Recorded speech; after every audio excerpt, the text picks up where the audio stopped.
Je vous emmène visiter aujourd'hui une exposition qui s'est tenue à Rome l'an dernier, au musée de l'Arapakis.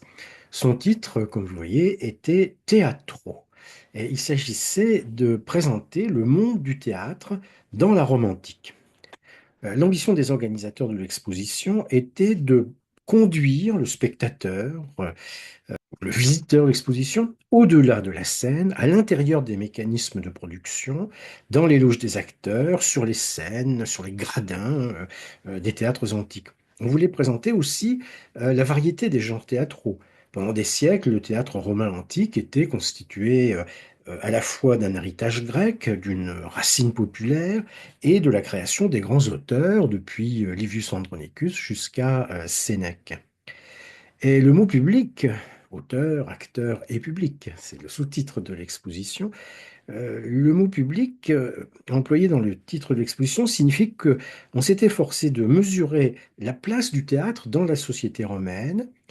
Euh, une société romaine qui a été capable de construire pendant toute la durée de l'Empire romain peut-être un millier de théâtres, et des théâtres qui constituent, au fond, pour notre œil moderne, le média de masse par excellence, le plus efficace de l'Antiquité.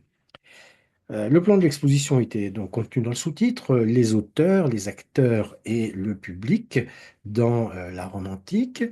Euh, j'ai préféré modifier un petit peu ce plan en permutant les deux premières parties, si l'on peut dire, et nous traiterons donc dans un premier temps des acteurs, puis des auteurs et enfin du public dans la Rome antique. Et nous allons commencer par les acteurs, en fait. Et il me semble que c'est une façon intéressante d'entrer dans le sujet. Et pour cela, eh bien, nous laissons conduire jusqu'au théâtre de Némi. Némi, donc, un site archéologique qui se trouve au sud de Rome, qui a été fouillé dans les années 20 du XXe siècle, qui a été bombardé durant la Deuxième Guerre mondiale. Et donc, il n'en reste pas grand-chose aujourd'hui, mais quelques-uns des objets qui avaient été euh, découverts dans les années 20 ont pu être sauvés. On en voit quelques-uns au Palazzo Massimo, par exemple. Et certains ont été, comme vous voyez là, moulés dans l'entre-deux-guerres. Et les moulages ont survécu jusqu'à nos jours si les originaux, eux, ont disparu. Et donc, dans le sanctuaire de Némi, le sanctuaire de la Diane de Némi, il y avait un théâtre. Et les archéologues ont découvert, à proximité du théâtre, une salle, enfin les ruines d'une salle, dont les murs étaient ornés de fresques. Et l'interprétation qui en a été faite, c'est qu'il s'agissait en fait des loges des acteurs. Et donc, ces fresques, qui sont ruinées bien sûr, mais ces fresques nous montrent quand même des choses intéressantes. On y voit par exemple des rideaux qui sont suspendus à des colonnes, ce qui peut évoquer des décors de théâtre. On y voit des accessoires de théâtre. On y voit par exemple diverses variétés de chaussures. Des chaussures comme par exemple celle-ci que l'on appelle des calligae en latin, et d'autres comme celle-là qu'on appelle des coturnes. Donc Caligari et Coturne, comme on va le voir, ont un rôle important dans le théâtre romain. On y voit aussi d'autres accessoires, comme par exemple des accessoires d'écriture. On a pu voir un rouleau de parchemin, un rouleau de papyrus, on voit un cahier de feuilles de papyrus, donc un volumen, le rouleau, un codex, le cahier, et puis on voit les tablettes de bois enduites de cire qui pouvaient recevoir l'écriture. Donc ces instruments d'écriture parmi les accessoires de théâtre laissent à penser qu'il y a quelque chose comme un scénario, un script, un synopsis, quelque chose enfin, qui puisse être utilisé par les acteurs durant leur préparation et ensuite durant la représentation. Alors donc, les acteurs sur la scène, comment comprendre leur situation, comment comprendre leur organisation? On peut remarquer tout d'abord qu'ils sont organisés en groupes. Alors nous distinguons, nous, dans notre langue moderne, les troupes théâtrales des compagnies théâtrales en fonction de leur degré de professionnalisme et en fonction aussi de la structure économique et financière de l'organisme. Bon, pour l'Antiquité, il est difficile d'être aussi précis, bien sûr. Enfin, le fait est que les acteurs forment des groupes, appelons-les des compagnies, qui se produisent dans les théâtres dans les villes, éventuellement dans les petites bourgades. Il y a des acteurs itinérants. Ils peuvent être embauchés, ces acteurs et ces acteurs organisés en troupes peuvent être embauchés pour animer des banquets. Et il y a donc parmi ces acteurs, parfois, de véritables célébrités qui émergent, des stars, comme nous dirions aujourd'hui. Nous connaissons des noms d'acteurs qui nous ont été transmis par différents auteurs. Par exemple, Cicéron, qui fait l'éloge de Quintus Rossus et de Claudius Ésope, le premier dans la comédie, le second dans la tragédie. Et donc, en dehors de ces acteurs, il y a aussi euh, avec eux toute une série de professionnels, des techniciens, un décorateur, un responsable de la machinerie scénique, parce qu'il y a des machines, pas beaucoup, mais il y en a quand même quelques-unes. Il y a un souffleur, il peut y avoir un costumier, il peut y avoir voilà, un certain nombre de personnes, dont, et des musiciens aussi, un certain nombre de personnes donc, dont le rôle est tout à fait important pour l'organisation de la représentation. Euh, donc il y a une troupe, une compagnie, il y a un directeur de la troupe, et ce directeur de la troupe s'est procuré un scénario rédigé par un auteur, qui peut être éventuellement un acteur, ou qui ne l'est pas. L'auteur qui a composé son œuvre et qu'il a vendue au directeur, à l'impresario, on pourrait dire, lequel cherche ensuite un mécène pour financer la représentation. Donc, dans les villes, on va s'adresser aux magistrats qui dirigent la ville et on va s'efforcer d'obtenir d'eux des moyens permettant la représentation. Et on voit par là que on ne connaît pas dans l'Antiquité ce que nous appelons aujourd'hui le droit d'auteur, c'est-à-dire la propriété intellectuelle sur le texte et aussi sur les effets scéniques. Tout cela, le droit d'auteur, c'est quelque chose qui émerge petit à petit au XVIIIe siècle et qui va se codifier surtout au XIXe et au XXe siècle. Donc, naturellement, cela n'existe pas dans l'Antiquité. Bon, ces acteurs, ce sont des hommes. Si sur la scène, il y a des rôles féminins, les rôles féminins sont tenus par des hommes. Euh, D'où l'importance évidemment des masques et des costumes dont nous allons parler. Il y a une forme de spectacle pour lequel il y a une exception, c'est-à-dire des femmes sur la scène. Cette forme de spectacle, j'en parlerai tout à l'heure, c'est le mime. Donc, en temps normal, les acteurs sont des hommes. On les appelle en latin des histrions. Le mot histrion est en fait un mot étrusque. Ce qui rappelle évidemment la racine étrusque qu'il peut y avoir dans le théâtre romain, des histrions qui donc ont une formation parce qu'il faut jouer un rôle, il faut chanter, danser parfois, une formation qui est parfois importante, notamment dans une forme de spectacle qui s'appelle la pantomime, j'en parlerai aussi. Et donc, cette profession d'acteur dans la société romaine est une profession qui est infamante, qui n'est pas du tout honorifique, qui n'est pas du tout, je dirais, appréciée par le regard de la société. C'est pourquoi la plupart des acteurs ne sont pas des citoyens romains, ce sont des affranchis, cela peut être des esclaves, ça se voit. Donc, la règle est que la profession d'acteur est infamante et comme vous le savez peut-être, elle va le rester jusqu'à une date relativement récente, en tout cas au moins jusqu'au XVIIIe siècle. Euh, À cela, il y a des exceptions. L'exception, c'est le succès. Si le succès est au rendez-vous, si la fortune est au rendez-vous, Cicéron nous raconte l'histoire d'un acteur qui est riche, alors évidemment, la richesse peut permettre de gommer peut-être certaines aspérités sociales, mais même riche, un acteur ne deviendra pas magistrat, n'exercera pas un pouvoir particulier dans la société. À cela, il y a une exception, c'est une forme de spectacle dont je parlerai aussi tout à l'heure, qui est l'atellane. Dans l'atellane, il arrive que des citoyens montent sur la scène et une fois qu'ils ont abandonné leur profession d'acteur, d'atellane, alors ils peuvent retrouver leur position dans la société.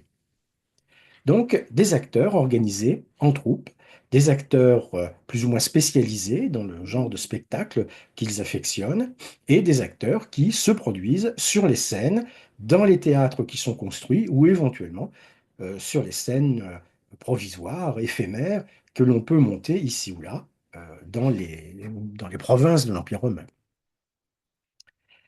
Ces acteurs sont des acteurs costumés et qui portent des masques. Alors, on va parler des masques et des costumes maintenant. Le masque se dit en latin persona. C'est un mot étrusque aussi, mais le masque se disait en grec prosopon, c'est-à-dire le visage. Donc, l'acteur qui porte un masque euh, devient euh, une autre personne que lui-même. Il change de visage, si l'on peut dire. Et le théâtre grec faisait usage de masques, le théâtre romain fait largement usage de masques. Il n'y a qu'une exception à cette règle, c'est le mime, pour lequel les acteurs ne sont pas masqués. Alors, de ces masques, que peut-on savoir? On dit parfois qu'il y a des masques qui se sont conservés jusqu'à nos jours. Par exemple, cet objet que vous voyez là, qui est en marbre, qui mesure 40 centimètres de haut et 10 centimètres d'épaisseur, c'est d'imaginer le poids de cet objet-là. Évidemment, ce n'est pas un masque, c'est l'image d'un masque, c'est la représentation d'un masque. C'est une décoration de jardin, en fait, un oscillum qui est déposé dans le jardin. Y a-t-il des masques qui se soient conservés? Il y a des collections de petites figurines qui représentent des masques. Voilà par exemple la collection de masques qui a été trouvée dans les tombes de Tarquinia. Ce sont des masques tout à fait typés, ce sont des masques qui ont une signification, bien sûr, mais ce sont des masques étrusques. Or, nous parlons du théâtre romain. Alors, d'autre part, les masques, les petites figurines que vous venez de voir, ont une dimension de 12 à 15 centimètres, ce qui fait que ce n'est pas du tout la grandeur nature. Donc, pour un masque que l'on puisse effectivement porter, comme le montre cette statue, qui montre un acteur homme, donc portant un masque de femme, eh bien, comment se présente le masque? On a une autre collection de masques qui est la collection de masques grecs du musée de Lipari, trouvé dans les tombes là aussi. Alors même chose, petite taille, des masques typés au point qu'on peut reconnaître des personnages précis de certaines pièces des auteurs grecs anciens. Ces masques-là, ces objets-là, ces figurines-là sont des images de masques, ce ne sont pas des masques à proprement parler. Il y a une troisième collection de masques que l'on peut évoquer, des masques trouvés à Pompéi, qui, eux, sont grandeur nature, mais qui ne sont pas des masques, en fait. C'est-à-dire, ce sont des formes en plâtre. Du moins, c'est comme ça qu'on interprète ces objets maintenant. On les connaît donc depuis longtemps. Ils ont été trouvés dans les ruines de Pompéi, bien sûr, mais on a eu du mal au départ à comprendre ce dont il s'agissait. Aujourd'hui, on estime qu'il s'agit de formes en plâtre sur lesquelles on va pouvoir confectionner, on va pouvoir modeler le masque véritable en lui donnant la physionomie, en lui donnant l'expression requise, ce qui a tendance à prouver que le masque était composé de matériaux légers. Alors ça peut être l'osier, ça peut être le cuir, ça peut être la cire, un mélange de tout ça, bien sûr la laine aussi, pour composer donc le masque que l'acteur va pouvoir fixer sur son visage. Ces masques représentent des types particuliers, des catégories particulières, des esprits, on pourrait dire, particuliers. On peut parfois les mettre en rapport avec un personnage. Ici, on a un nom qui est inscrit là, Aio, dont on pense qu'il s'agit d'un personnage de la Tellane. Donc, les acteurs sont masqués et les masques enrichissent considérablement la dramaturgie, puisqu'ils donnent à l'acteur un moyen d'exprimer quelque chose, en plus de ses gestes, en plus de son costume, parce qu'il y a aussi un costume. On connaît, donc il n'y a pas de masque antique qui se soit conservé jusqu'à nos jours, de masque réel hein, qui se soit conservé, mais on a un texte qui date probablement du deuxième siècle après Jésus-Christ et qui nous décrit des formes de masques. L'auteur s'appelle Julius Pollux et il a composé un traité assez détaillé dont on a conservé une bonne partie, traité dans lequel le livre 4 porte sur le théâtre et donc porte sur les masques aussi. Et Julius Pollux décrit des catégories de masques, il nous donne une mesure de la variété des masques. Julius Pollux décrit donc 28 types différents de masques pour la tragédie et 44 types différents pour la comédie. Donc, ça vous fait 75 ou 76 types de masques différents. On a vu que les collections d'objets ressemblant à des masques que nous avons conservés confirment la validité de ce texte, hein, des masques différents qui permettent donc aux acteurs qui les portent, et qui peuvent en changer éventuellement, qui permettent donc aux acteurs de varier leur jeu, de transmettre le texte, le message qu'ils doivent faire passer, et qu'ils font passer aussi donc par le jeu avec le masque. Et le message, on peut le faire passer aussi par le costume, comme je le disais il y a un instant, le costume qui est porté par les acteurs. Ces costumes correspondent à des conventions dictées par la tradition, dictées aussi par une nécessité pratique, hein. Le rôle du costume est de dissimuler le corps de l'acteur, ce qui permet de rendre crédible un acteur homme jouant un rôle de femme. Autrement, évidemment, ce serait plus difficile. Et donc, les costumes en question ont des formes bien précises. Parfois, ce sont des formes imitées du costume grec. On va donc pouvoir distinguer des formes de spectacle en fonction de la nature du costume ou de la nature de la chaussure, d'ailleurs, on va en parler. Et ces costumes, qui sont généralement assez amples et assez longs, sont des costumes colorés. Bien sûr, il y a un jeu des couleurs. Les statues que nous avons là, qui viennent de Pompéi, comportent des traces de polychromie. C'était des statues peintes, évidemment. Et donc, la couleur des vêtements, la couleur des costumes jouait un rôle tout à fait précis. L'usage était de représenter des personnes âgées euh, par un costume blanc, ou des personnes heureuses par un costume blanc. Donc la couleur du costume met un signe de relation entre l'âge et le bonheur, donc c'est intéressant à voir. La couleur violette pourpre, enfin l'imitation de pourpre, traduit la richesse du personnage, et le jaune traduit le fait que le personnage en question est une prostituée, enfin une femme légère. Donc ces vêtements sont accompagnés d'accessoires parfois. Par exemple, si l'acteur porte une épée, eh bien alors ce sera un soldat. S'il porte un chapeau, c'est un voyageur. Et tous ces détails du costume permettent de renforcer évidemment la dramaturgie sur la scène. Voilà donc un acteur portant un masque tragique. On n'a pas la couleur, hein, mais ce sera intéressant de le voir. Et voilà un autre acteur portant un masque tragique, mais avec un masque de femme. Donc deux hommes jouant deux rôles différents. Et voilà un autre objet qui nous montre un acteur. Ici, le sculpteur s'est efforcé de bien montrer justement la signification du masque. Contrairement à ce qu'on dit parfois, c'est Vitruve d'ailleurs qui le dit, le masque n'amplifie pas la voix, le masque ne permet pas vraiment de porter la voix très loin dans le théâtre. L'acoustique dans les théâtres antiques est bonne en général, mais le masque permet au spectateur le plus éloigné de bien repérer les traits particuliers du visage, de bien repérer l'identité en fait du personnage qu'il a sous les yeux. Alors sur la scène, outre les acteurs, il y a des musiciens. L'espace scénique est un espace musical. Les textes ne sont pas seulement déclamés, ils sont aussi chantés éventuellement. Il y a des instrumentistes aussi qui interviennent et qui sont situés sur la scène avec les acteurs. Comme on le verra, c'est une des différences entre le théâtre romain et le théâtre grec.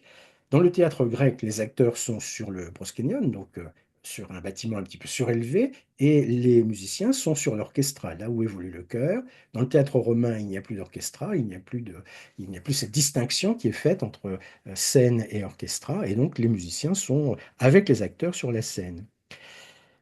Quelles sont les musiques que l'on joue? On n'a pas conservé de musique romaine, hein. Tout le problème, c'est la notation de la musique. Il y a des méthodes variées de notation. Seule la notation de la musique grecque a été comprise par les archéologues et les historiens. Donc, on n'a pas de musique romaine. Mais enfin, on peut parler des instruments. L'instrument le plus répandu sur la scène théâtrale, c'est la tibia. Voilà des exemples de tibia antiques. Alors, la tibia, le mot tibia évoque peut-être un os de la jambe. Vous savez qu'en français, le mot tibia est un mot masculin, de genre masculin. Mais ici, il s'agit d'un instrument de musique qui a peut-être été à l'origine façonné dans un os, hein, ça se peut. Mais en latin, le mot tibia est un mot du genre féminin. Et donc, l'usage veut, en français, quand on parle de l'instrument antique, d'utiliser le genre féminin pour désigner l'objet. On va donc parler de la tibia. La tibia qui est donc un instrument qui est largement répandu sur les scènes. C'est un instrument qui est doté d'un tube très long ou plus ou moins long. Il y a des tibias longues et des tibias moins longues. C'est un instrument qui est doté d'un embout ici, dans lequel il y a une hanche donc en roseau, hein, que l'on fait vibrer par le souffle. Donc la tibia ressemble à ce qu'est pour nous un hautbois ou une clarinette. Ce n'est pas une flûte, autrement dit. C'est un instrument qui peut avoir éventuellement un son très puissant. C'est un instrument qui est utilisé donc sur la scène du théâtre. Parfois, l'instrumentiste utilise deux tibias, éventuellement de longueurs différentes, pour moduler les sons qu'il veut faire entendre sur la scène. Donc la tibia, l'instrument le plus répandu sur le théâtre romain. On peut voir d'autres instruments, comme par exemple l'orgue pneumatique, comme on voit ici. Donc il y a un soufflet hein, qui permet d'envoyer un air sous pression dans les tuyaux. Ce que l'on voit là, c'est la reconstitution à partir des vestiges d'un orgue antique, la reconstitution qui a été faite. euh, donc à partir de vestiges d'un orgue trouvé à Budapest, à Aquincum exactement, à Budapest et dans un site daté de 228 après Jésus-Christ. Et puis d'autres instruments peuvent être vus aussi sur la scène. On peut trouver une cithare, on peut trouver des instruments à cordes frottées ou pincées comme la sambuca ou la pandura. La pandura, c'est une sorte de, de, de- de harpe. On peut trouver la harpe et on peut trouver donc la tibia double, comme on l'a dit tout à l'heure. Alors, tout ce que j'ai dit jusqu'ici s'applique aux différentes formes de spectacle, mais il y a un cas particulier. Ce cas particulier, c'est la pantomime et c'est surtout le mime. La pantomime, j'en parlerai plus en détail tout à l'heure, c'est un genre qui se développe beaucoup, qui est très apprécié à l'époque impériale. C'est un genre dans lequel les acteurs, eh bien, en fait, sont au nombre de un. Il y a un acteur qui porte un costume, qui porte un masque. Il y a des musiciens autour de lui, mais cas particulier, dans le cas de la pantomime, l'acteur ne parle pas. La pantomime, c'est un rôle muet. C'est le seul rôle muet du théâtre romain. Et donc, c'est par les gestes, c'est par les mouvements, le masque aussi, que l'acteur peut faire passer le message qu'il a à délivrer à son public. En dehors de ce cas particulier de la pantomime, il y a donc le mime. Et voilà une mosaïque, un fragment de mosaïque qui évoque ce spectacle du mime. C'est un spectacle qui est très répandu, très apprécié, surtout à l'époque impériale. C'est un spectacle dans lequel on voit ce que l'on ne voit pas dans les autres formes de spectacle, c'est-à-dire les acteurs ne portent pas de masque, les costumes, il y en a quand même, sont des costumes beaucoup plus courts, beaucoup plus légers que les costumes très amples des autres formes de spectacle. Et puis, dans le mime, il y a des femmes qui chantent, qui dansent, qui jouent un rôle. Et les thèmes qui sont abordés, donc dans le mime, on parle, hein. Les thèmes qui sont abordés sont des thèmes très comiques. On parle de trahison, on parle de vol, on parle d'adultère. Euh, il y a donc un registre très populaire que l'on peut voir dans le mime. Et ces rôles de mime sont extrêmement appréciés par le public. Certains mimes ou certaines mimes sont de véritables célébrités en fait, et donc ont une réputation, ont une notoriété tout à fait réelle. Et euh, ces, ces mimes donc, eh bien, euh, ont la particularité de donner une couleur et une atmosphère différente sur les scènes de théâtre. Voilà donc les deux fragments de la mosaïque que j'évoque. Ce premier fragment, on l'a vu tout à l'heure, et voilà le deuxième, hein. On voit que le costume porté par la mime en particulier est un costume beaucoup plus léger que celui qui est porté sur les scènes dans les autres formes de théâtre. D'ailleurs, le mime se termine souvent par un moment, donc la conclusion en quelque sorte, qui est la nudatio mimarum, donc le striptease, on pourrait dire, on bat non pas le masque, mais on bat le vêtement, striptease de la mime, qui évidemment réjouit beaucoup le public.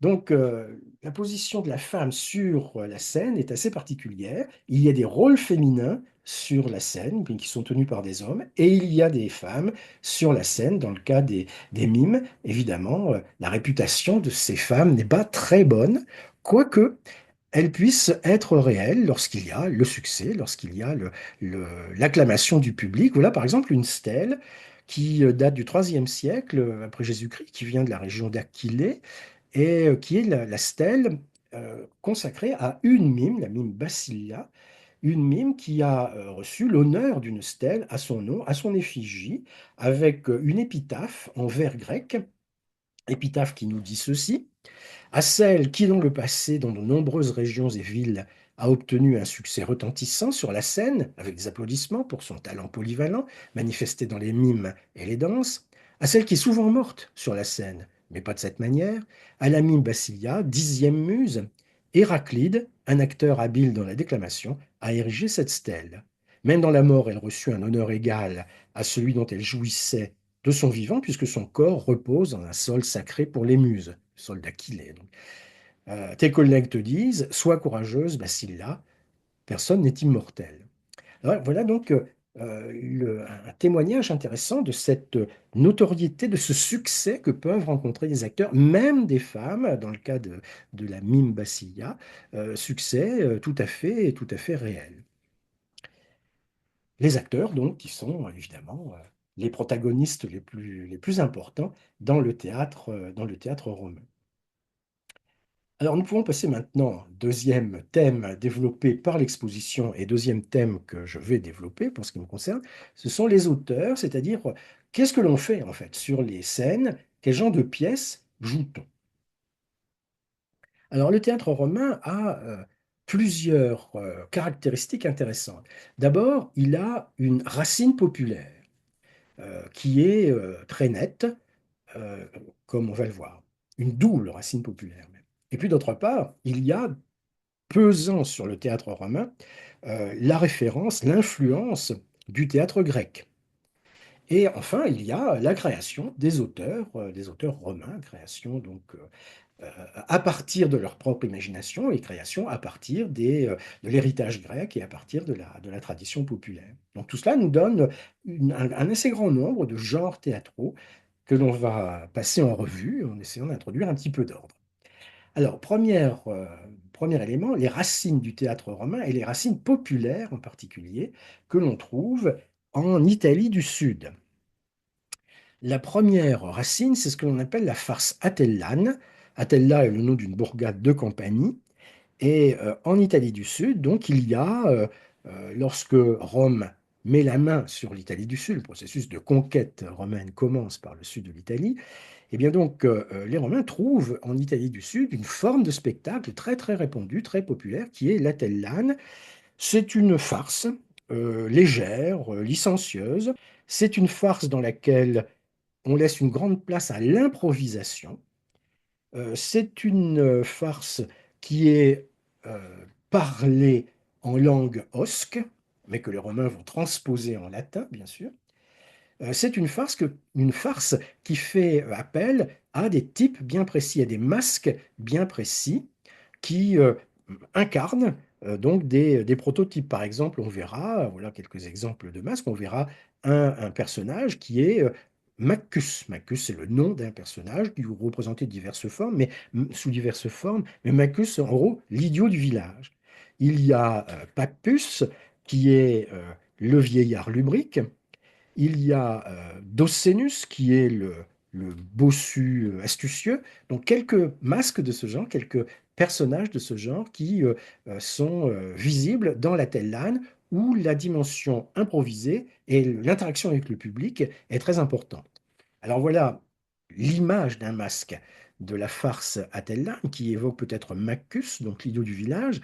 euh, Ce personnage, on le trouve dans l'Athénal, mais on le trouve aussi dans la Fliaque, dont je parlerai après. C'est peut-être le point commun entre les deux racines populaires du théâtre romain. Euh, la deuxième racine, donc, c'est la fliac.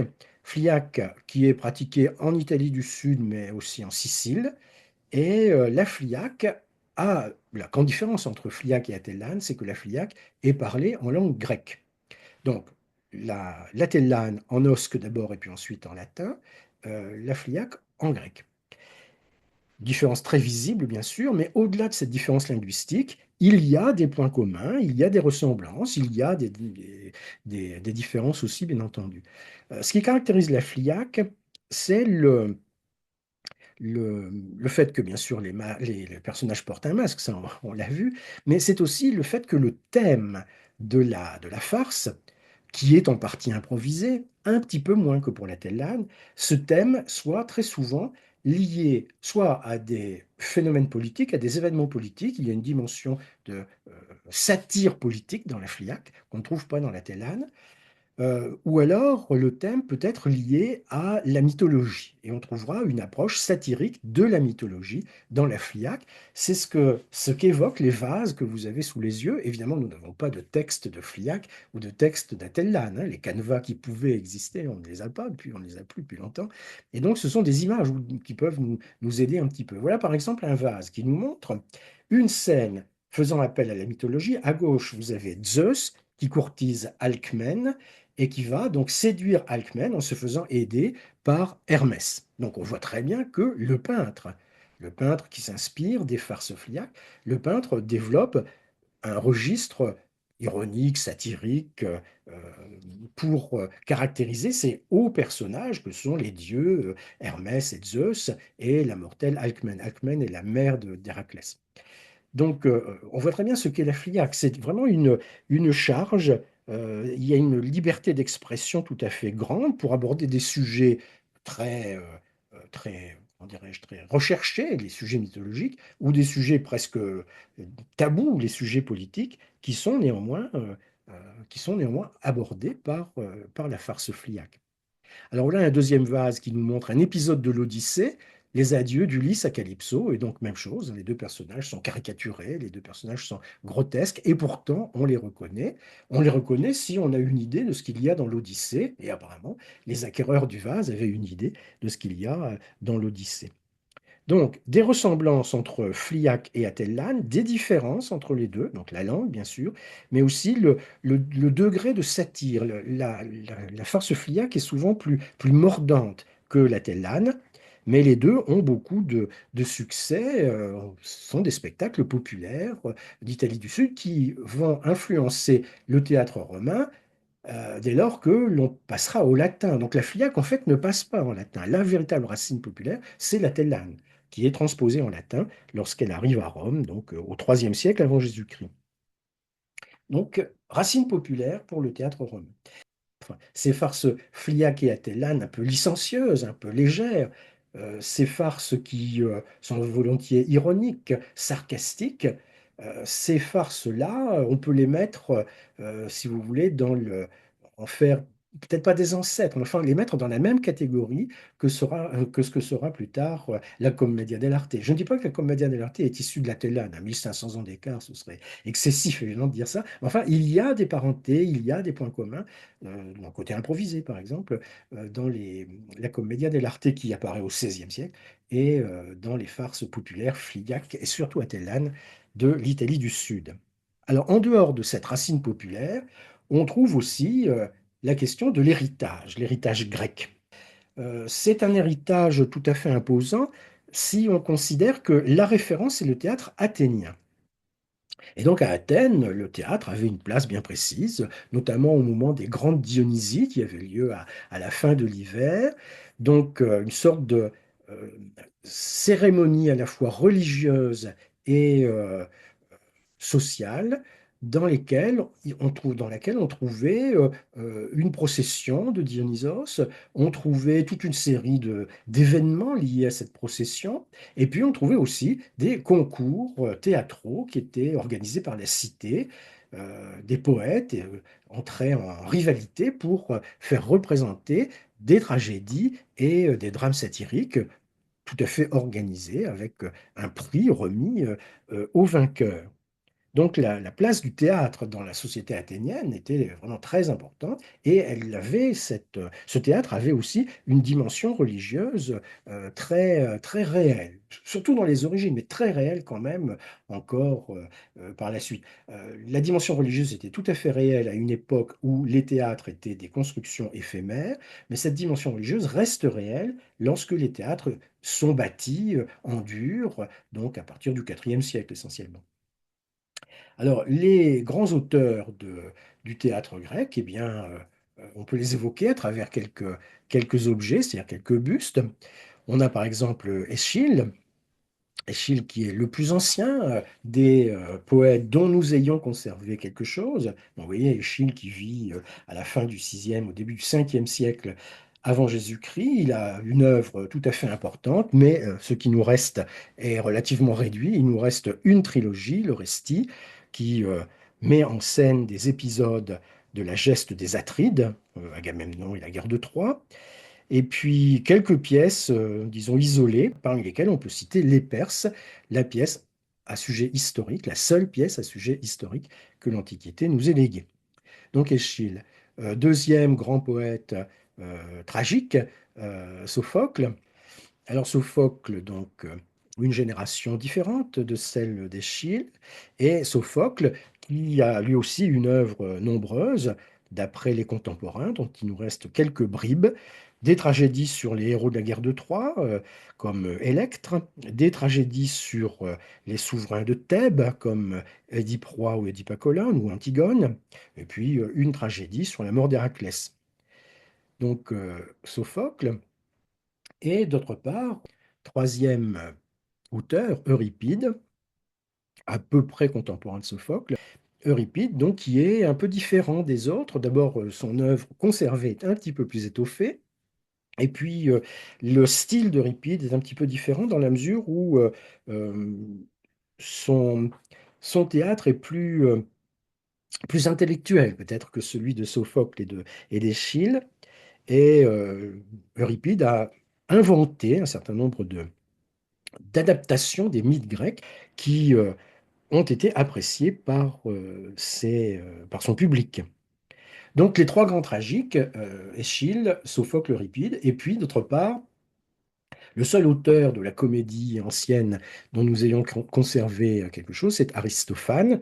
Alors Aristophane est un petit peu plus jeune qu'Euripide et Sophocle, nettement plus jeune qu'Échille.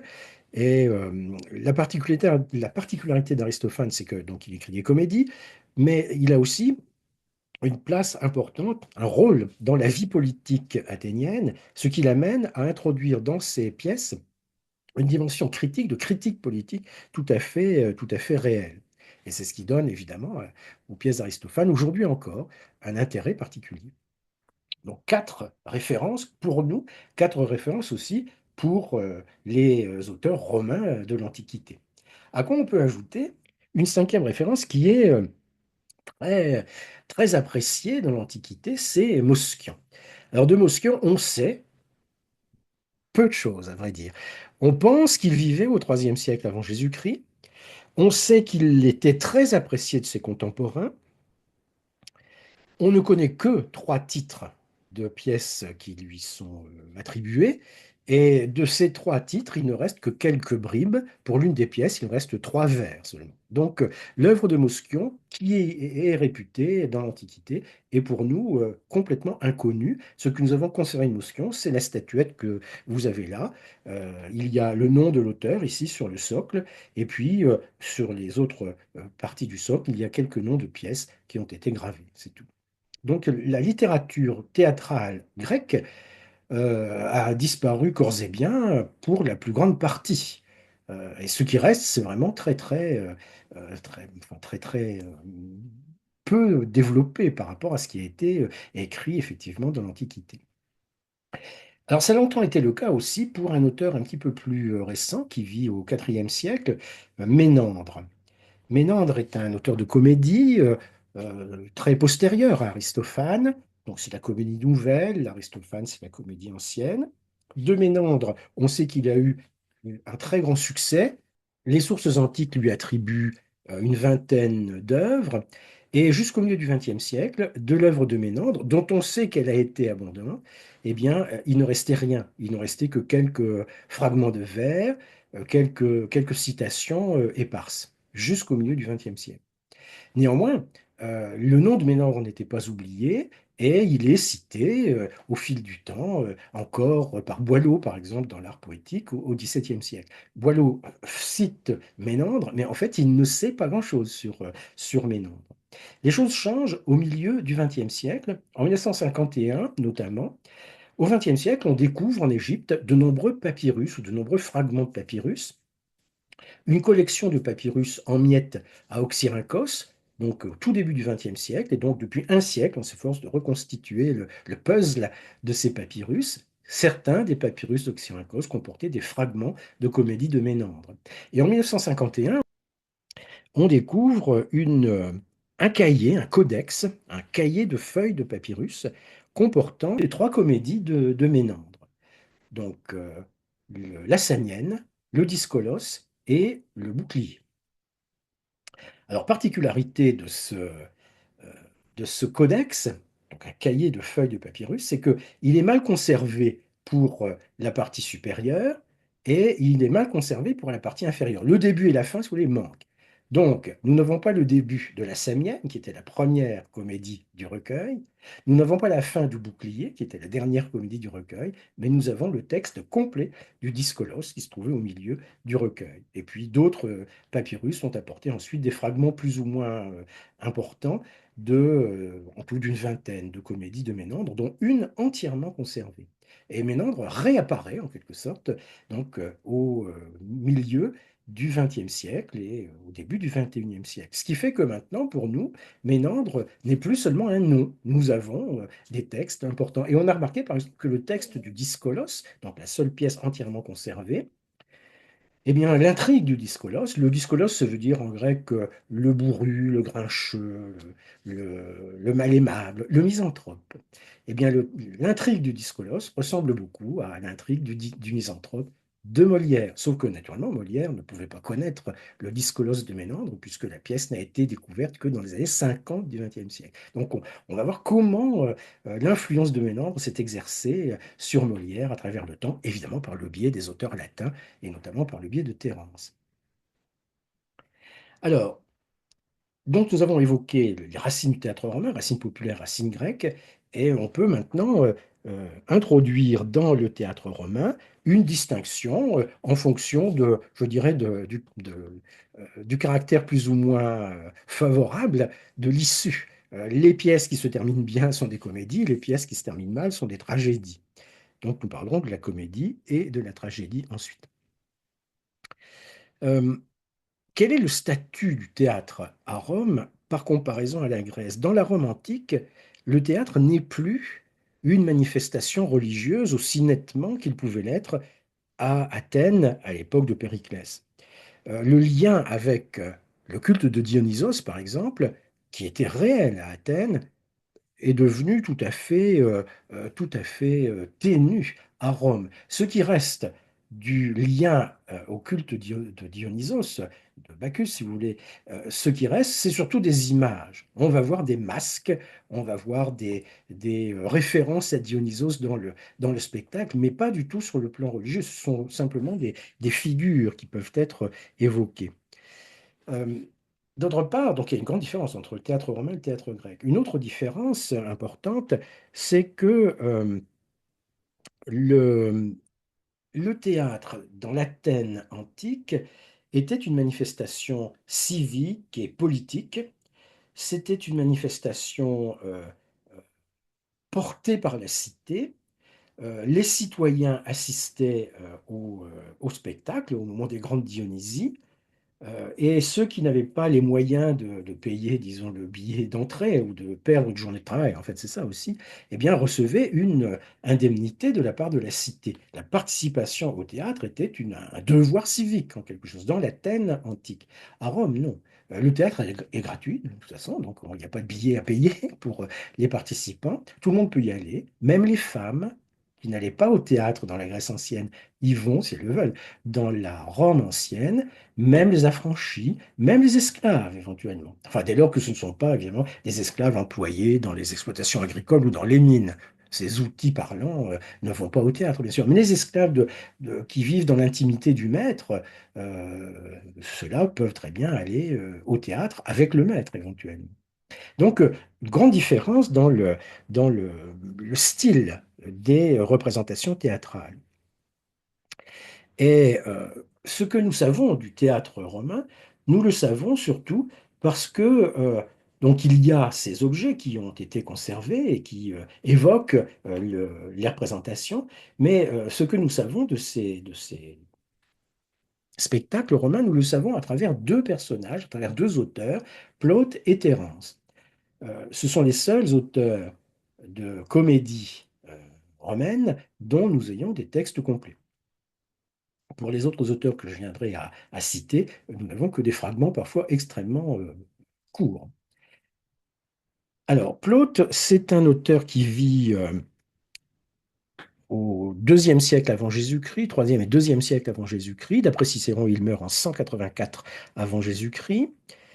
Il s'appelle Titus Maccius Plautus. Maccius, là, évoque évidemment le nom de Maccus, le personnage, le masque de la comédie Atellane. Il se peut que Plaute ait été un acteur de la comédie Atellane, c'est possible.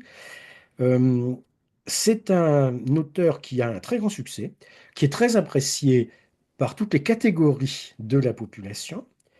Les pièces de Plaute que nous avons, ce sont donc des comédies, mais il est très fréquent qu'on y trouve un personnage, un esclave par exemple, qui est habile, qui est rusé même, et qui peut éventuellement s'imposer par son intelligence et par son habileté à des maîtres moins intelligents et moins habiles.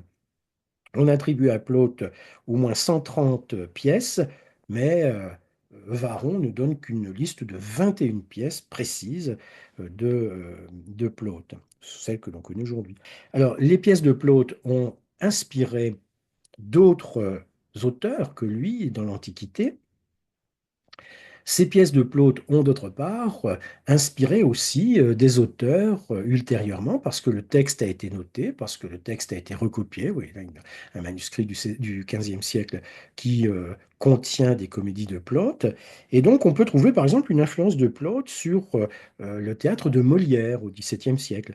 Une pièce de Plaute qui s'appelle l'Aulularia, donc la marmite, raconte l'histoire d'un personnage qui est un vieil avare obsédé par une marmite pleine d'or.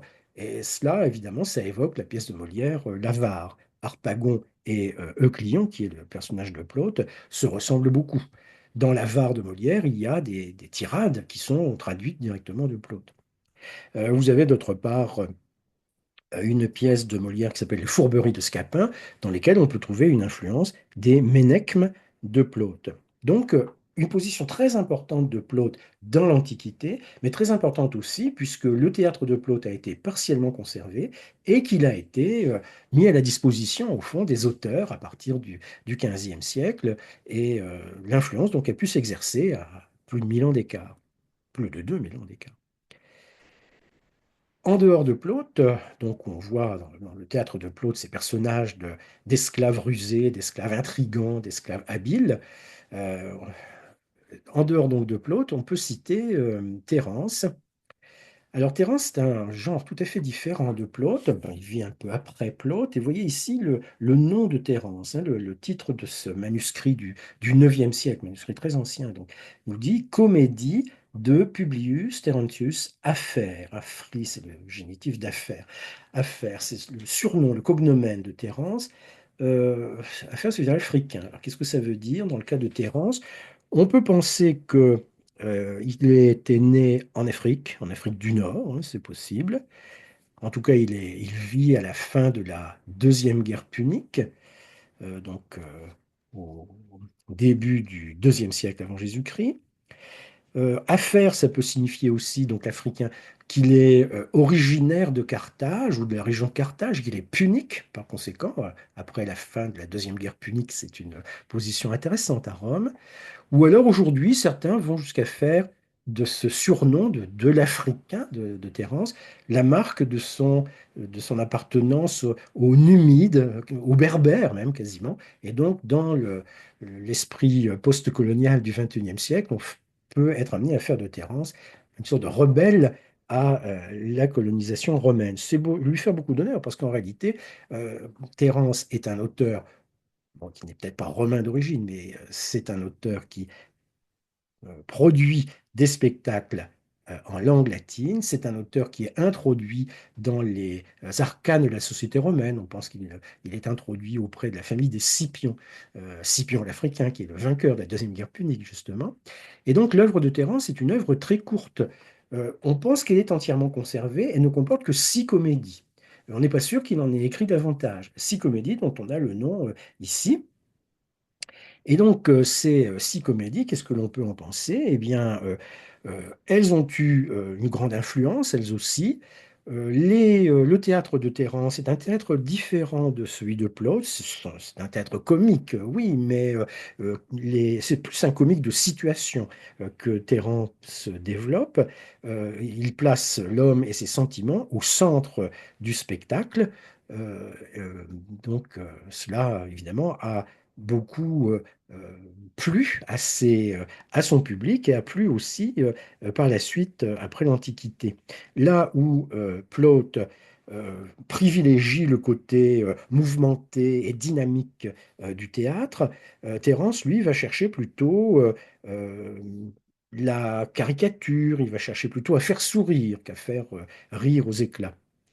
Et donc, l'influence de Terence a été importante aussi sur le théâtre de l'Europe occidentale. Par exemple, j'ai évoqué Molière et Plaute tout à l'heure. Si on cherche à voir une influence de Terence sur Molière, alors on dira les fourberies de Scapin, par exemple, ont été influencées par les ménechmes de Plaute, c'est vrai, mais elles ont été influencées aussi par le Phormion de Terence. Ou bien alors, vous avez une pièce de Terence qui s'appelle ici Eaoton Timorouménos. Bon, c'est un terme grec compliqué. Qu'est-ce que ça veut dire, Eaoton Timorouménos? Ça veut dire le bourreau de soi-même. Ce que l'on sait, cette pièce, on l'a, donc c'est une pièce en latin de Terence. Ce que l'on sait de cette pièce, c'est qu'elle porte le même titre qu'une pièce de Ménandre que nous avons perdue. Donc le même titre. Par conséquent, on peut imaginer que Terence s'est inspiré de la pièce de Ménandre. Mais quand on lit Léoton Timorouménos, on voit que l'intrigue de cette pièce de Terence ressemble beaucoup à l'intrigue du Discolos de Ménandre. Nous pouvons le savoir maintenant puisque nous avons la pièce de Ménandre. Le Discolos, c'est-à-dire le misanthrope. Molière ne connaissait pas le Discolos de Ménandre, mais il connaissait les Automnes Timorouménos de Terence. C'est ce qui l'a influencé, évidemment, pour écrire Le Misanthrope au XVIIe siècle. Donc l'influence de Terence sur Molière est certaine, l'influence de Ménandre sur Molière est certaine aussi, mais elle est indirecte, elle a été, si on peut dire, intermédiée par Terence. On voit là un signe de plus, une preuve de plus de cette fonction d'intermédiaire que la civilisation romaine a pu jouer entre la civilisation grecque de l'Antiquité et la civilisation de l'Europe occidentale ultérieurement. Alors, Plaute et Terence, donc, les deux principaux auteurs de comédies romaines, comédies latines. Alors, les anciens avaient tendance à distinguer, donc comédie et tragédie, bien sûr, mais ils avaient tendance à distinguer aussi les pièces dont l'inspiration pouvait être recherchée du côté grec et les pièces dont l'inspiration pouvait être recherchée du côté romain. Donc, pour la comédie, on distinguera la comédie à thème grec, en latin on dit fabula palliata, et la comédie à thème romain, on dira fabula togata. Palliata, cela évoque la pallia, le vêtement grec pour les femmes. Togata, ça évoque la toge, le vêtement romain pour les hommes ici.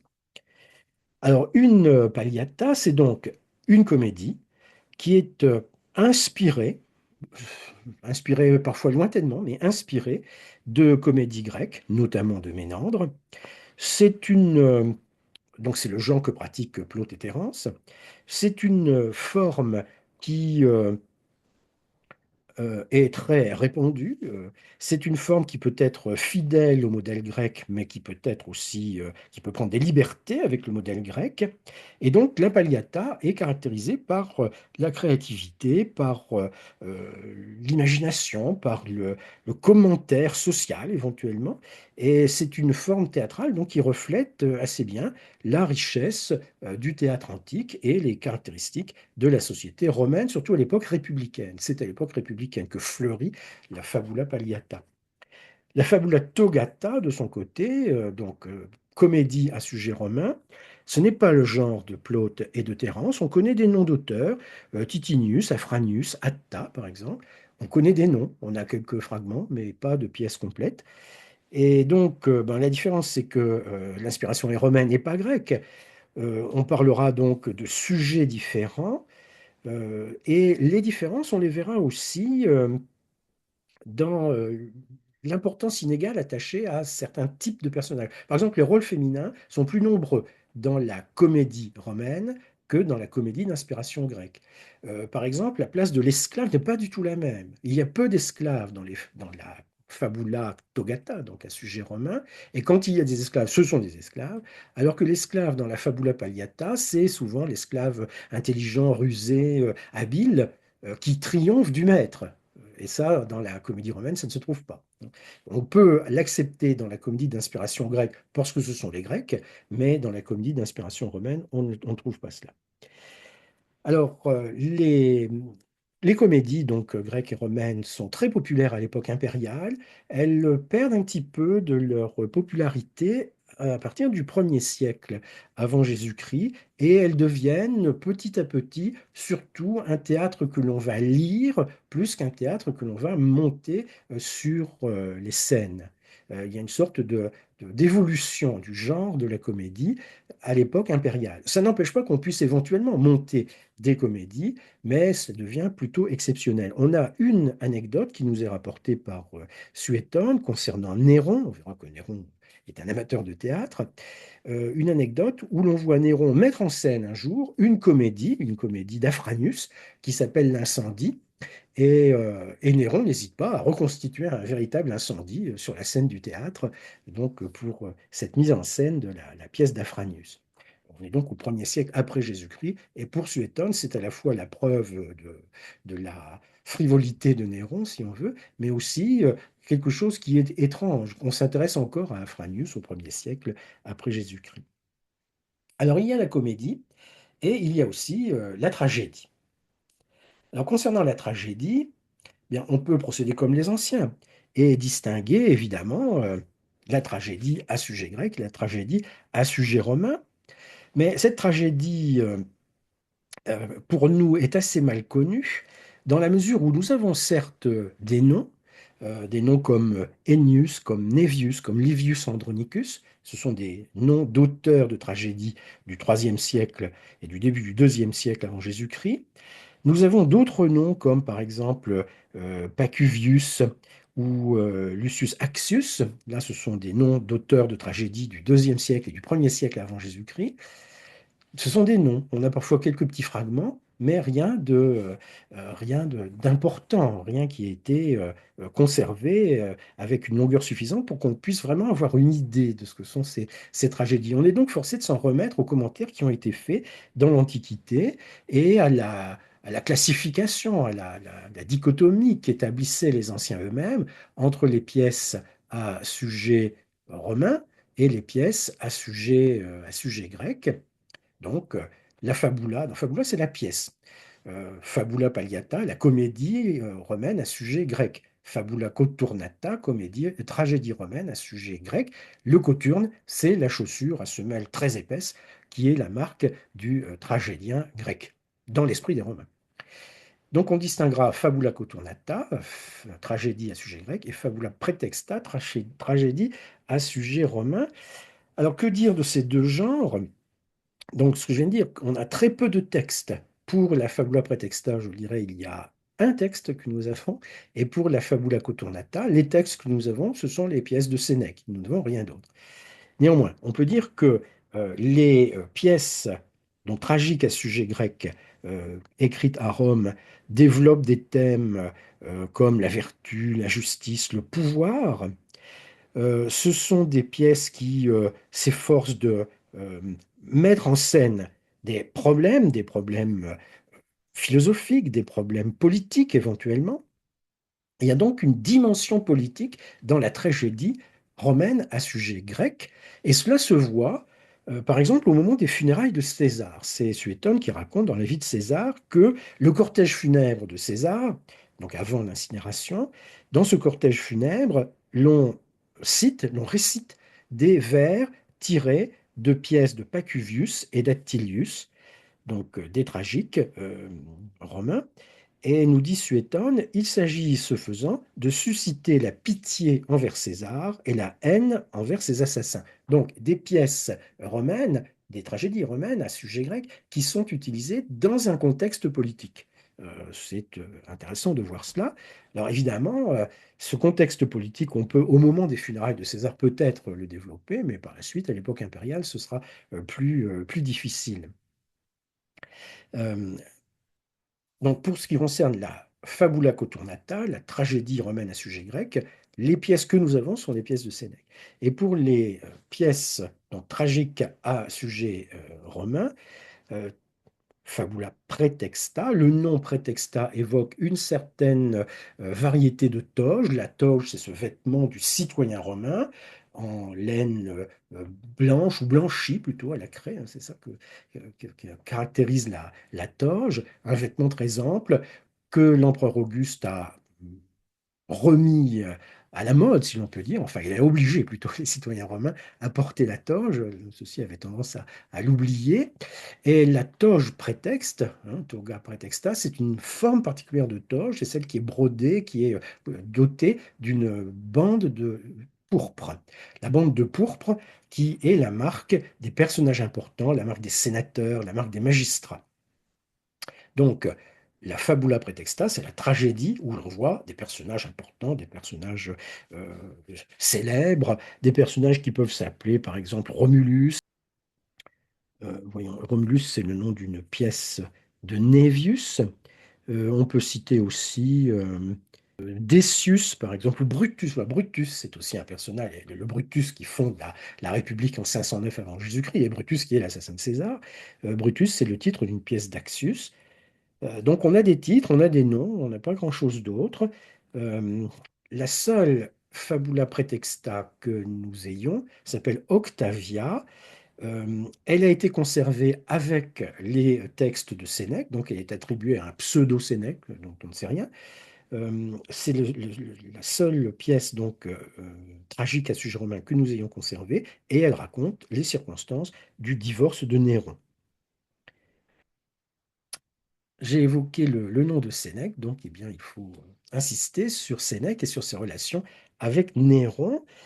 La particularité de Sénèque, c'est qu'il a été le précepteur de Néron, qu'il a été le conseiller de Néron et qu'il a été la victime de Néron aussi. Sénèque a écrit une œuvre extrêmement abondante qui a été assez bien conservée jusqu'à nos jours, et il a écrit des tragédies qui ont été conservées, des tragédies qui sont des tragédies romaines à sujet grec, donc des fabula couturnata évidemment, mais on peut penser que Sénèque a surtout écrit un théâtre à lire. On n'est pas sûr que les pièces de théâtre de Sénèque aient été mises en scène. Euh, un théâtre à lire, donc des textes écrits, des textes qui ont été soigneusement conservés au fil du temps et qui ont fini, on en avait déjà parlé je crois, qui ont fini par être publiés à Ferrat au XVe siècle. Et donc un théâtre particulier qui est le théâtre de Sénèque. Et si on rapproche Sénèque de Néron, on peut dire que euh, Néron est l'élève de Sénèque, si on veut. Mais Néron est un personnage qui aime le théâtre et qui va pratiquer le théâtre. Néron devient empereur très jeune, à l'âge de 17 ans, et il va pratiquer, il va s'entraîner, il va se perfectionner dans l'art théâtral. Il va apprendre le métier, on pourrait dire. Il va pratiquer la cithare, il va déclamer, et chanter devant le public. Il va aller jusqu'à Naples pour se produire devant le public en grec. Il va aller jusqu'à Athènes même.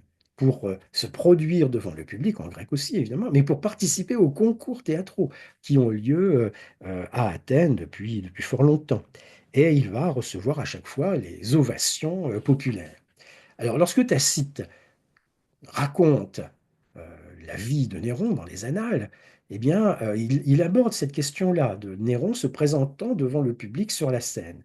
Et il nous dit ceci. Enfin, il fléchit le genou et, saluant respectueusement de la main une telle assemblée, il attendait avec une feinte anxiété la décision des juges. La populace de Rome, prodigue d'encouragement même pour des histrions, faisait entendre des acclamations et applaudissait en mesure. On eût dit qu'elle était joyeuse. Et peut-être se réjouissait-elle, en effet, dans sa profonde insouciance du déshonneur public. Donc il y a là le jugement moral de Tacite sur Néron. Évidemment, Néron, qui sollicite les approbations du public, eh bien, en impose par le fait qu'il est empereur. Autrement dit, ce sont des flatteurs qui vont l'acclamer. Et il n'y a rien à retenir en réalité de ce personnage. En fait, nous pouvons avoir un regard un petit peu différent quand on constate que Néron pratiquait l'art théâtral avant même d'être empereur, qu'il a continué à le faire une fois empereur. C'est quelqu'un qui aimait le théâtre, qui mettait en scène des pièces de théâtre, qui participait en tant qu'acteur à des pièces de théâtre. Et donc, après tant et tant d'années d'entraînement, il pouvait se considérer comme acteur professionnel, et c'est ce qui fait qu'il se présentait au suffrage du public à Naples et à Athènes. Et c'est comme ça qu'il faut comprendre la dernière phrase, la dernière parole de Néron, telle que nous la rapporte Suétone, au moment où Néron se suicide, enfin, à la fin de la vie de Néron en tout cas, il dit quel acteur périt avec moi? Euh, c'est bien montrer la signification évidemment de la vie de Néron, certes l'empereur, mais aussi un acteur professionnel. Mais pour Suétone, qui rapporte cette formule, évidemment, il s'agit de mettre l'accent sur un prince qui consacre ses dernières années et ses dernières pensées à une activité indigne de son rang et qui n'a triomphé auprès du public que parce que le public était composé de flatteurs. Donc Néron, acteur professionnel et empereur de son État au milieu du 1er siècle après Jésus-Christ. Nous avons parlé des acteurs, nous avons parlé des auteurs, il nous reste à parler du public qui assiste aux représentations et qui vient donc s'asseoir sur les gradins des théâtres. Il faut donc dire un mot de l'architecture théâtrale. Et là, bien entendu, il faut tout de suite établir une distinction entre le théâtre grec, je parle du bâtiment, le théâtre grec et le théâtre romain. Voilà une vue aérienne du plus beau des théâtres grecs, c'est le théâtre d'Épidore. On voit la caractéristique du théâtre grec, si nous parlons du bâtiment. C'est un théâtre qui est appuyé à une colline, qui est presque creusé dans la colline, on pourrait dire. C'est un théâtre dont les gradins ont une forme demi-circulaire. Alors parfois, on a outrepassé un petit peu le demi-cercle, mais en gros, une forme demi-circulaire. C'est un théâtre qui comporte une orchestra. L'orchestra, c'est cette zone centrale en forme de cercle, effectivement, sur laquelle va évoluer le chœur et où vont se placer les musiciens. Et puis il y a à côté du théâtre, devant le théâtre, un petit bâtiment que l'on appelle skéné. Petit bâtiment qui comporte ici un espace devant la skéné, proskénion, espace qui est situé à quelques centimètres ou quelques dizaines de centimètres de haut par rapport à l'orchestra. Et c'est sur cet espace que les acteurs, les protagonistes, prennent place. Donc il y a une différence de niveau entre les acteurs et le chœur dans le théâtre. Et il y a une séparation même physique avec ici cet espace qui sépare donc la skéné du théâtre à proprement parler. C'est par là que l'on entre dans le théâtre grec, ce qu'on appelle parodos, parodos ici et là. On entre donc par cet espace qui sépare la skéné du théâtre à proprement parler. Bon, éventuellement, quand le théâtre est très grand, comme c'est le cas ici, il y a une partie supérieure où l'on peut accéder directement, mais enfin, ça, c'est euh, tout à fait exceptionnel. On entre dans le théâtre grec par l'extérieur, si vous voulez. Alors, si on compare le théâtre d'Épidore au théâtre de Syracuse, par exemple, on voit qu'il a été creusé, le théâtre de Syracuse, dans la colline, que c'est un théâtre grec, mais que ce théâtre grec a été corrigé, a été adapté à un usage différent lorsque la Sicile est devenue romaine. On a donc réduit l'orchestra, on a rogné l'orchestra pour construire le bâtiment, le mur de scène sur le théâtre de Syracuse, un mur de scène qui n'a jamais été très très grand, mais enfin qui a été construit, qui a existé. Donc le théâtre de Syracuse est un théâtre grec devenu romain.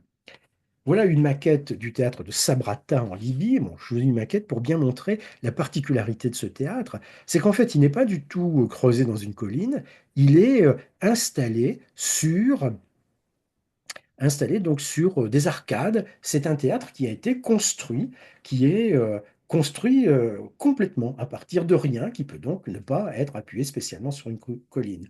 C'est un théâtre où l'on voit qu'il n'y a pas d'orchestra, le grand cercle, hein, qui faisait la particularité du théâtre grec, et c'est un théâtre sur lequel il y a un très grand mur de scène qui vient à la fois servir de décor, ménager des espaces par lesquels on peut passer, il y a des portes, des tribunes par lesquelles on peut surgir et éventuellement parler, et puis ici, cet espace très étendu qui est la scène à proprement parler. Dans un théâtre romain, on peut entrer par l'intérieur. Il y a des portes sur tout le pourtour et on peut donc entrer dans le théâtre par ces passages qui sont là, qui sont des couloirs et des escaliers qui permettent, il y en a 5, qui permettent d'entrer directement dans le théâtre. Alors il y a tout un vocabulaire pour distinguer les différentes parties du théâtre romain. Je ne vais pas entrer dans le détail, mais enfin, ce vocabulaire existe et on l'emploie parfois encore aujourd'hui. Alors, que penser donc du théâtre romain?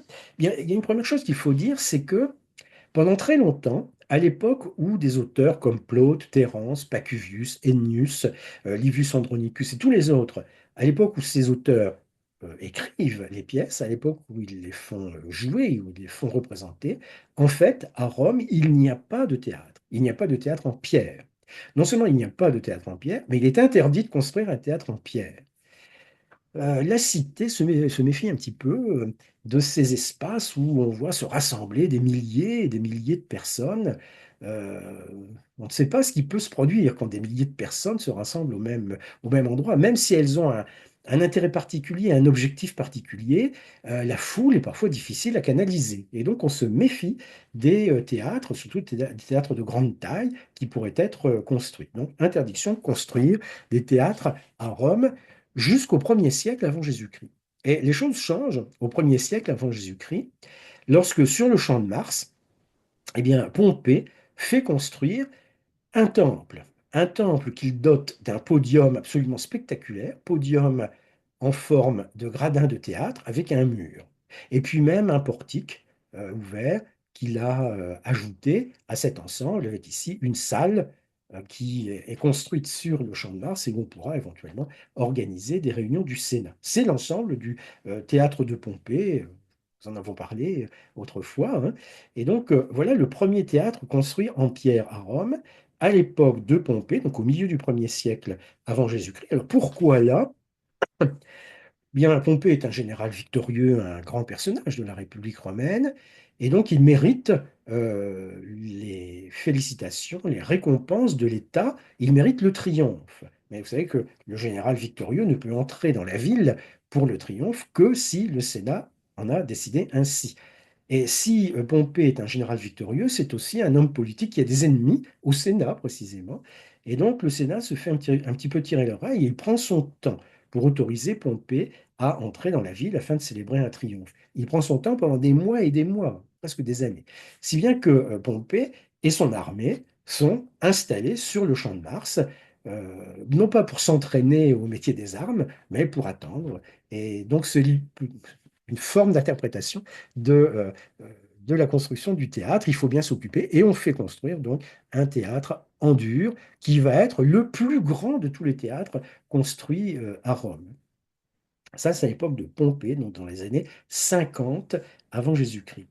Et puis, à l'époque d'Auguste, donc quelques années plus tard, on va construire à Rome deux théâtres supplémentaires. Le théâtre de Balbus, que l'on voit ici, alors qui est officiellement construit par un personnage nommé Balbus, mais en réalité c'est l'empereur Auguste qui est à la manœuvre, évidemment.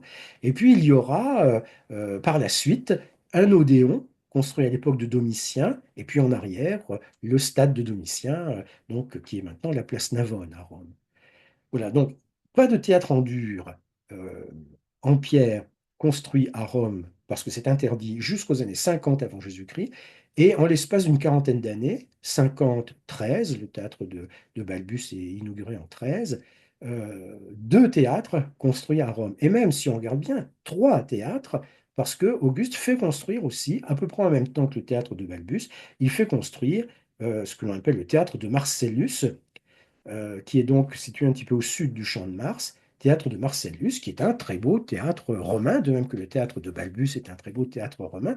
Le théâtre de Pompée n'est pas exactement un théâtre, puisqu'il y a un temple, hein, mais le théâtre de Marcellus, en tout cas, est un théâtre en bonne et due forme. Marcellus est le gendre de l'empereur Auguste et il a été à un moment le prince héritier dans l'Empire romain. Il est mort jeune.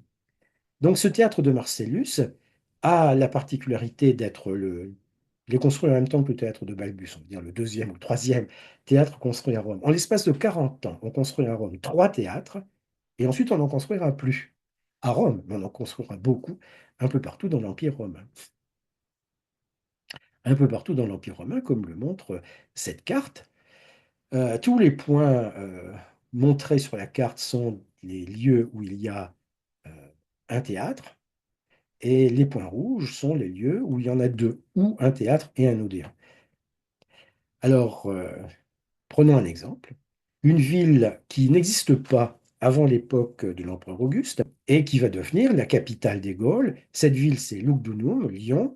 Et à Lyon, il y a un théâtre construit sur la colline de Fourvière et à côté un odéon. L'odéon, c'est un bâtiment plus petit qui est pourvu d'un toit normalement.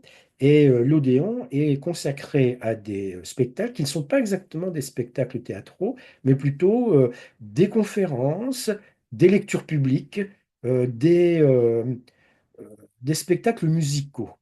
Donc c'est plutôt ça. Il y a une forme plus intellectuelle, si vous voulez, dans l'Odéon que dans le théâtre à proprement parler.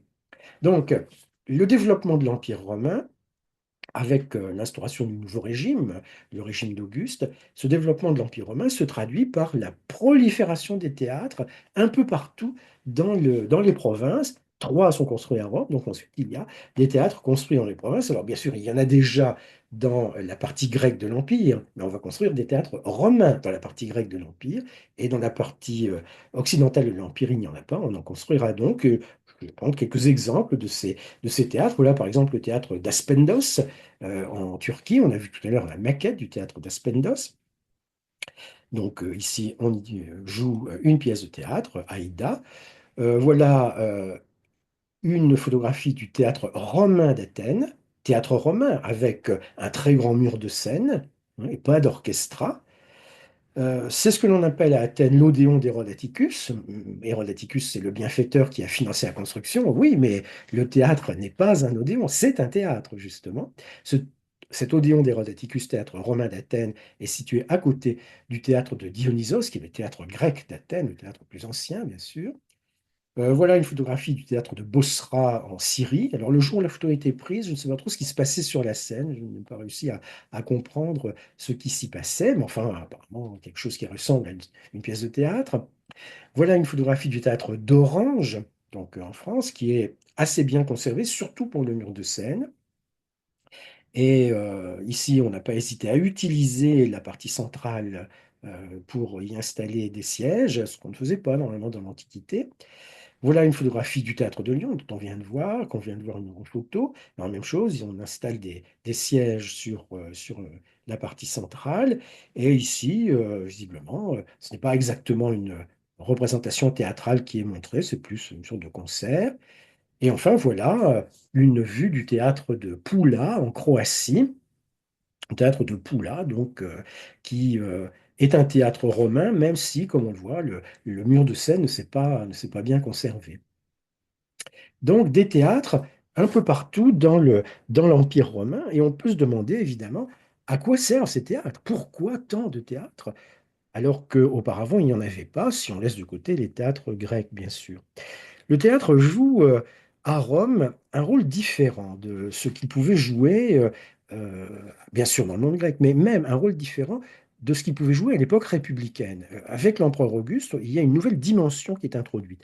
Les dirigeants romains se méfiaient du théâtre jusqu'au 1er siècle avant Jésus-Christ, d'où l'interdiction d'en construire. Même Jules César, lorsqu'il allait au théâtre ou au cirque, montrait ostensiblement son désintérêt pour ces spectacles. Il discutait avec ses amis, il faisait son courrier, bref, on voyait qu'il était là, mais qu'en fait, il faisait autre chose. Alors que l'empereur Auguste, lui, met un point d'honneur à assister vraiment aux représentations, pas à toutes les représentations évidemment, mais quand il est là, il est effectivement présent, attentif, il ne se laisse pas distraire. C'est quelqu'un qui visiblement apprécie le théâtre. Euh, il a écrit une pièce de théâtre, bon, qui n'a pas été montée, mais enfin, il a écrit une pièce de théâtre, et c'est quelqu'un qui accorde donc au théâtre non seulement un intérêt personnel, mais qui accorde une importance particulière au théâtre. Et pourquoi? Eh bien, Auguste a compris que le théâtre est un lieu où l'on voit la société se mettre en scène. Il y a une hiérarchie sociale dans les gradins. Les personnes les plus importantes dans la société sont installées dans les premiers gradins. Les personnes les moins importantes sont installées dans les hauteurs, ce qu'on appellera le paradis plus tard. Donc il y a une stratification sociale, mais cette stratification sociale se voit dans le théâtre. Donc le fait d'aller au théâtre, puisque tout le monde y va, les femmes et les esclaves aussi, le fait d'aller au théâtre, c'est une manière pour la société de se voir elle-même. C'est une manière pour la société aussi d'entrer en interaction avec le détenteur du pouvoir, l'empereur quand il est là, ou alors dans les provinces, le magistrat qui dirige la cité, voire le gouverneur qui dirige la province. Il y a ce rapprochement, cette interaction qui peut s'établir. Et donc le théâtre devient une institution tout à fait particulière où certes, il y a un divertissement qui est proposé, mais où il y a aussi je dirais, une signification politique et sociale qui est en quelque sorte imposée. Et dans ces théâtres, quel genre de spectacle va-t-on donner à l'époque impériale? Alors bien sûr, les pièces, si je puis dire, du répertoire, comédie, tragédie, mais de moins en moins, comme on a vu, et de plus en plus, les formes plus euh, populaires de théâtre, comme par exemple le mime, et surtout la pantomime. La pantomime atteint son apogée vraiment à l'époque impériale. Et la pantomime est un spectacle différent des autres. D'abord, c'est une histoire sans parole, hein, comme je l'ai dit. L'acteur, avec le costume et le masque, ne parle pas, mais il y a des gestes, il y a toute une gestuelle de l'acteur, toute une danse même de l'acteur. Il y a de la musique qui est jouée. Parfois, il y a un récitant qui vient voilà, indiquer les éléments principaux de l'intrigue. Et ce spectacle qu'est la pantomime devient un spectacle total, si on veut, pour la population qui n'est plus seulement la population romaine, de Rome, je veux dire, mais qui est la population des provinces aussi, une population plus mêlée sur le plan culturel, une population qui ne sait pas forcément ce qui se passe dans l'Odyssée ou dans l'Iliade, une population qui n'a pas les références culturelles qui peuvent être importantes pour certaines formes de spectacle, une population à laquelle on va raconter des histoires. Est-ce que l'on peut comparer la pantomime à quelque chose que nous avons aujourd'hui? J'ai dit tout à l'heure pour l'Atellane, bien qu'il n'y ait pas de lien de continuité entre les deux, la commedia dell'arte peut faire penser un petit peu à ce qu'était l'Atellane. Pour ce qui est de la pantomime, ce à quoi on peut penser dans notre univers, à nous, ben, c'est un spectacle où ce qui compte, ce sont les gestes, ce sont les pas de danse, c'est la musique aussi, et qui raconte une histoire néanmoins. Et donc c'est le ballet. Dans le Lac des Cygnes de Tchaïkovski, eh bien, on raconte une histoire, mais on ne parle pas. Eh bien, pour la pantomime, c'est assez comparable. Je ne dis pas que c'est la même chose, mais c'est assez comparable. Donc, il y a une évolution très nette du théâtre. D'abord, le théâtre est bâti avec le mur de scène, avec toute la décoration qui y est installée. Ce théâtre, il peut être bâti dans les provinces, il peut être bâti à Rome. Voilà une restitution donc de ce à quoi pouvait ressembler le théâtre de Marcellus. Donc, l'Odéon a un toit, le théâtre n'en a pas, mais on dispose au-dessus des gradins, on dispose on pourrait dire des voiles, en fait. Hein. Ce vélum, vélum, c'est dire la voile, en réalité, hein. Ce vélum qui vient abriter les spectateurs pas tellement de la pluie, quand il pleut, on s'arrête, mais il abrite les spectateurs du soleil. Les représentations ont lieu le jour, hein, bien sûr. De nos jours, on donne la représentation le soir parce qu'on a l'éclairage artificiel, mais dans l'Antiquité, bien sûr, tout a lieu le jour. Et donc, les bâtiments sont là, les bâtiments sont très caractéristiques des villes de l'Empire romain. Le théâtre est un fleuron de la ville, comme éventuellement l'amphithéâtre, ou comme les thermes aussi, ou les aqueducs. Et puis il y a aussi, à la fin de l'Antiquité, il y a une évolution du goût. On a vu que la comédie et la tragédie sortent un petit peu de l'usage euh, à l'époque impériale et se substituent des formes plus simples peut-être de spectacle. Une évolution du goût aussi euh, avec le changement des sensibilités, avec le changement culturel. On voit se développer par exemple le christianisme. Bon, le christianisme devient hégémonique dans l'Empire romain au IVe siècle, mais il est déjà présent un petit peu au IIe et au IIIe siècle. Et la position des chrétiens sur le sujet, c'est simple, hein.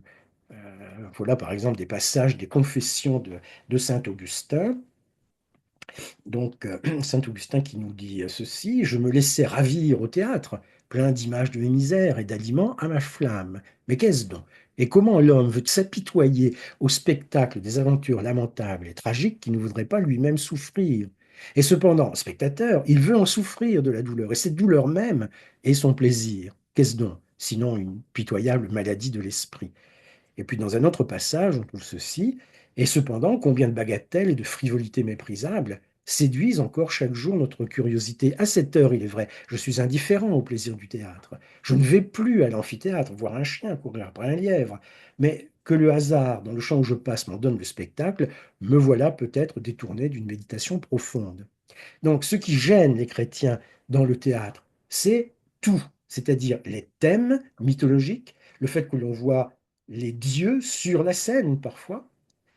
C'est aussi le côté licencieux de certaines formes de spectacle, comme par exemple le mime ou la tellade. Et donc, c'est également, Saint-Augustin le dit bien, c'est le divertissement, on pourrait dire. La seule représentation qui vaille, le seul théâtre qui vaille, c'est le théâtre de la vie des hommes, des pécheurs qui sont sur la voie de la rédemption. Il n'y a que cela qui mérite intérêt. Tout le reste me détourne d'une méditation profonde. Et donc, il y a une hostilité des chrétiens au théâtre, ce qui entraîne la mort du théâtre. Des gens comme Tertullien, Saint Augustin, puis tous les pères de l'Église vont finalement prononcer la condamnation définitive du théâtre. Et donc les bâtiments vont être abandonnés et parfois ils vont être réutilisés, ils vont se couvrir de maisons. Le théâtre de Marcellus, par exemple, c'est ainsi couvert de maisons et on le voit encore aujourd'hui, il n'a pas été transformé. Ce qui nous amène à une conclusion. La conclusion qui pourrait être ceci, donc mort et renaissance du théâtre. Voilà le théâtre de Marcellus. Donc on voit très bien hein, le théâtre, on voit plus très bien le mur de scène, mais enfin, le bâtiment a été repris et transformé en logement au fil du temps, ce qu'on appelle le phénomène de persistance urbaine. Le stade de Domitien est devenu la place Navone, le théâtre de Marcellus est devenu un immeuble résidentiel. Et que devient le théâtre donc après l'Antiquité? Au Moyen Âge, c'est un spectacle qui est perçu de manière tout à fait ambivalente. Comme on l'a dit, c'est un divertissement, donc il est plutôt à rejeter.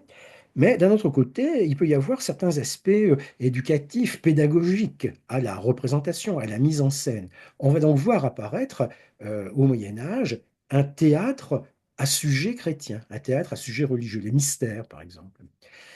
Par ailleurs, issus de l'Antiquité, il y a des formes carnavalesques qui peuvent continuer à exister, peut-être le souvenir de l'Atellane, là. C'est-à-dire c'est-à-dire le fait que l'on sorte pendant un bref instant de la grisaille de la vie quotidienne et que l'on remette en cause un certain nombre d'habitudes, un certain nombre de hiérarchies aussi. Le carnaval, les éléments carnavalesques sont présents au Moyen Âge. Mais le théâtre antique n'existe plus, les auteurs du passé sont oubliés. Il y a bien quelques manuscrits qui ont été conservés, mais ces manuscrits dorment dans les bibliothèques des monastères, et même on a oublié l'existence de ces manuscrits. Donc, mort du théâtre. Mais au XVe siècle, tout change. Il y a un changement radical, un tournant radical qu'on peut souligner en trois références. D'une part, on va retrouver les textes anciens. Par exemple, en 1426, dans un monastère de Cologne, on trouve un cahier, un codex, contenant 12 comédies de Plaute, en latin. 12 comédies de Plaute qui vont être étudiées par les humanistes, qui vont être commentées par les humanistes, qui vont être publiées. Le manuscrit est publié en 1472.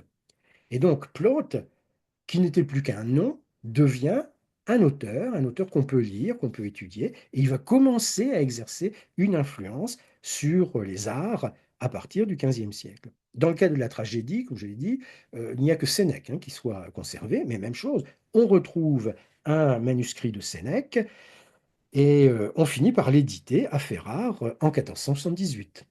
Donc au XVe siècle, redécouverte de textes anciens, mais un texte peut surgir de l'oubli, il peut même être étudié, publié par les humanistes. Cela n'implique pas que les pièces de théâtre dans le manuscrit soient mises en scène, soient montées sur la scène et qu'on les apprécie. D'où le caractère extraordinaire de la date du 13 avril 1486. Ce jour-là, à Ferrare, on joue sur la scène une pièce de Sénèque, l'Hippolyte, donc une tragédie, et une pièce de Plaute, l'Épidique, donc une comédie, mise en scène en public dans la version originale, c'est-à-dire en latin. Deux pièces antiques jouées en latin. C'est remarquable. Mais on n'est pas sûr que le public soit au rendez-vous, puisque le public ne comprend pas, évidemment, ce qui se dit sur la scène. Mais enfin, la voie est ouverte. Les œuvres de Plaute et de Sénèque voilà, vont être lues, vont être étudiées, vont être comprises, vont influencer les arts de leur époque au XVIe siècle, au XVIIe siècle. L'influence de Sénèque se fait sentir au XVIIe siècle, l'influence de Plaute au XVIe et au XVIIe siècle. La commedia dell'arte naît au XVIe siècle, donc peut-être penser qu'il y a une connexion avec la redécouverte des manuscrits anciens. Et tout cela aboutit, ça peut être la conclusion, là vraiment, tout cela aboutit le 6 octobre 1600 à Florence.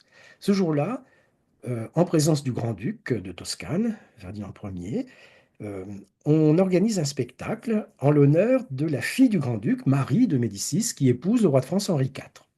On donne une pièce sur un sujet antique, euh, l'histoire d'Orphée, telle que la raconte Ovide dans les Métamorphoses. Donc une pièce sur un sujet antique va être donnée à Florence, je dis bien, en 1600. Et cette pièce commence par la venue sur la scène d'un personnage protactique, comme on dit en termes savants, un personnage qui est une allégorie de la tragédie. Et cette allégorie de la tragédie vient nous dire ceci. Il y a trop longtemps qu'on pleure sur les scènes. Voici que je change les tristes cothurnes et les sombres voiles, et j'éveille dans les cœurs de plus douces passions. La tragédie dit ceci sur le théâtre, à Marie de Médicis, mais la tragédie le dit non pas en latin, mais en italien, en toscan sans doute, euh, et la tragédie ne le dit pas, elle le chante.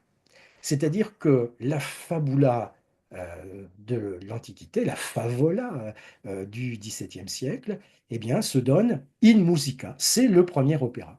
C'est le premier opéra, donc, de l'art européen, qui commence précisément par cette allusion à la tragédie ancienne. Et donc, on peut considérer que la boucle est bouclée, que des thèmes antiques réapparaissent, et sont formulées sur la scène du théâtre dans une langue nouvelle pour un public nouveau.